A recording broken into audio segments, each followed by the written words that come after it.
we're ready to install our theme and our plugin so that we can begin using the Elementor page builder with WordPress. In the left-hand menu, let's go to Appearance, Themes. A theme is like the design template for your website. It controls how your site looks, including colors, fonts, layouts, and styles. Hello Elementor is our current active theme, but we'll switch that out for one of the most popular free themes, Astra.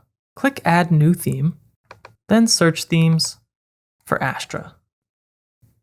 Then click on Install, and once it's done installing, click Activate.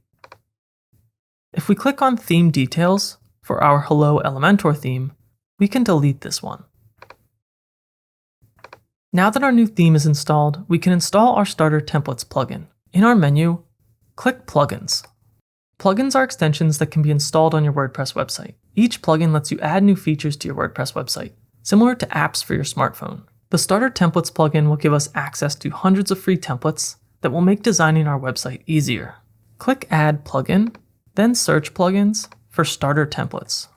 Let's click Install Now, and once it's done installing, activate.